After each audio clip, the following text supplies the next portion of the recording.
Shalom, peace and blessings, and welcome back to my channel. I'm going to do a quick breakdown on Diego Pacheco versus Steven Nelson. Going to try to do this real quick, you guys. So with Diego, I have him. He's long and he's lean. He's powerful. Fighters with his build and his level of strength, I call a whip. I call Bud a whip too. He's not so tall, but it's the power at the end of his snapping punch, his jab, right? At 23 years old, he is 6'4". And Diego is already masterful in using his length and his range. He has a long, snapping jab, and he gets the best out of it.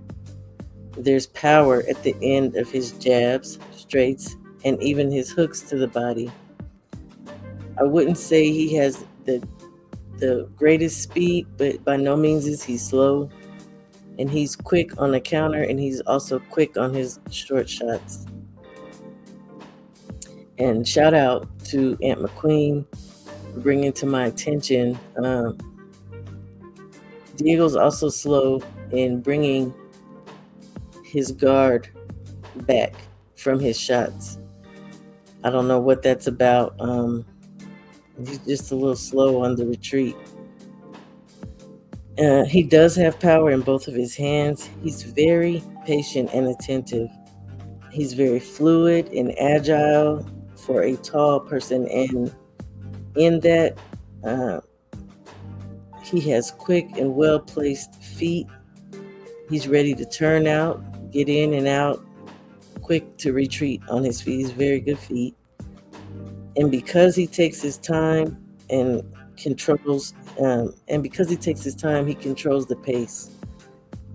And in controlling the pace, his accuracy is excellent. Like his punch placement and his selection and variety, it's pretty darn on point, right? He usually comes around like the third round. That's when you'll see him come to. That's when he starts to really get into a fight. He has an awesome uppercut, straight, and overhand right. Okay, so I think his pathway to definitely winning and being cautious in doing so, I'd like to see him use the long guard. He uses certain elements of it, but he won't keep the stick out. There's just certain elements he uses fully. I think in order for him to keep Steven at bay, it would serve him well to use it. By doing so, he would ensure that he's either occupying the lanes of travel or in guarding himself when he's stepping back and out, because that is how he retreats. He steps back and out. I think he thinks he's getting away with that because he is so tall, but there is something to that. I think he should keep his chin tucked and stay away from the ropes as Nelson gets in sneaky shots.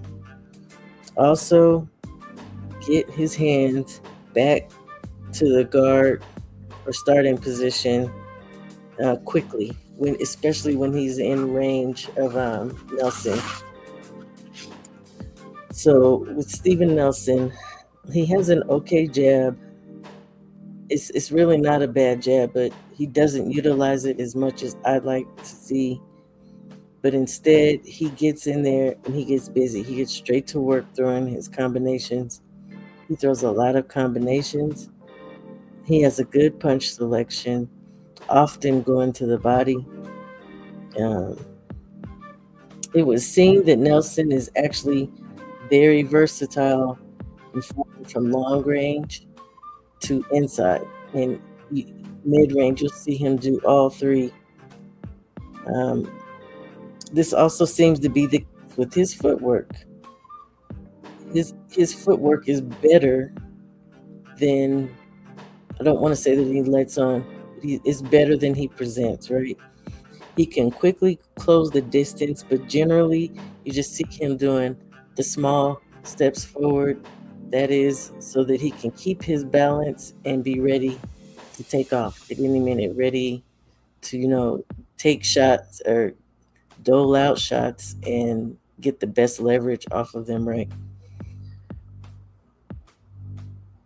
Uh, Keeping him balanced at all times, not to mention at any time he starts getting too fancy with his footwork, yes, Bomag will rein him back in. He's like, keep it simple, stupid.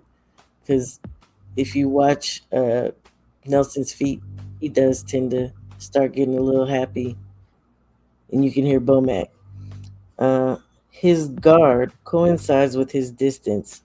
The further he is out from his opponent, the lower it is. The closer he gets, higher, and the tighter it gets. And he's consistent with that. Everybody's not consistent with it, but he's pretty darn consistent with that. Looking at his record and level of opponents, I think one would misjudge him. His fights, he's fighting approximately once a year, and the level of opponents that he does have or has had, he's clearly he clearly can outclass them.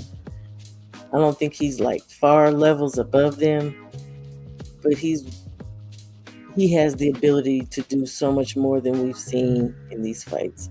This is why it was hard for me to kind of break him down because of the level of his opponent, it was kind of throwing me off. Steven Nelson is way better than what we've seen. I do believe we will see this in this fight. Um, so he's steady, and he can be dangerous if he gets you to those ropes. He gets in sneaky shots, and I give credit. I give credit to Bomac and that team because he does appear to be actually a well-rounded fighter. We just have yet to see it, right? So, in order for him to pull this off, I do believe um, he has a tall task ahead of himself, pun intended, right? He has to quickly close the distance. His timing has to be on point, especially if and when Diego retreats. Again, when Diego retreats, he's slow to bring his hands back up. Sometimes he doesn't bring them all the way back up because he's hopping out. And I think he's taking advantage of the fact that he is so tall and that he has not fought anyone as tall as him, obviously. I believe his reach is 79 inches. Stevens is 75 and a half. But the thing with Steven is, again, he can close the distance quickly. With 75 and a half inch reach, if he could take a leaping shot, he can reach Diego. And I've actually seen Diego getting hit on the way out. He takes it pretty well, but he does get hit. Get Pacheco to the ropes. Be prepared to be on guard for precise liver shots because Diego has excellent accuracy with these liver shots and the uppercuts he throws. Steven Nelson also throws, though I said the sneaky shots, he throws sneaky uppercuts, right? They both throw great uppercuts. Beware at the power at the end of these shots. Also with Steven, this is going to be his first 12-round fight. The tallest guy he fought was 6'2", and that guy took that fight on a week's notice, and he ended up going all 10 rounds with Steven. So I don't know. We're going to see what happens. I have Diego Pacheco beating him, I would say, by unanimous decision. He could knock Steven Nelson out, but Steven Nelson has never been knocked out. I just know that Diego has the ability to. And I do believe that Diego is 22-0, and Steven Nelson is 20-0. Correct. Diego has 18 knockouts, and I believe Steven Nelson has 16 knockouts. Their knockout percentage is so very close. 81% for Diego, 80% for Steven. That means they are very close. Number-wise, it's going to be a good fight. Let me know down in the comments, who do you have winning? Lastly, I'll just, again, trying to be brief. I'm hoping you guys saw the press conference, because in the press conference, there was some funny things going on, right? On that card also is Andy Cruz fighting Omar Salcido Gomez. I have Andy winning that fight. I don't know exactly how, but I'm choosing Andy for the win. Lastly, where the excitement came from was this kid named Ernesto Mercado. He's fighting the former champion Jose Pedraza. Ernesto is 16-0. Pedraza is 29, 6-1. Ernesto's talking big shit, you guys. He was talking shit to Shakur, Keyshawn. He called out everybody. He has called out everybody at 135. I believe he's out of California. I went and saw some tape on him. I mean, he's not so unsimilar from Jose as far as his style. But my thing is, Jose has, obviously the more experience, even though he was beaten last by Keyshawn and Arnold Barboza. So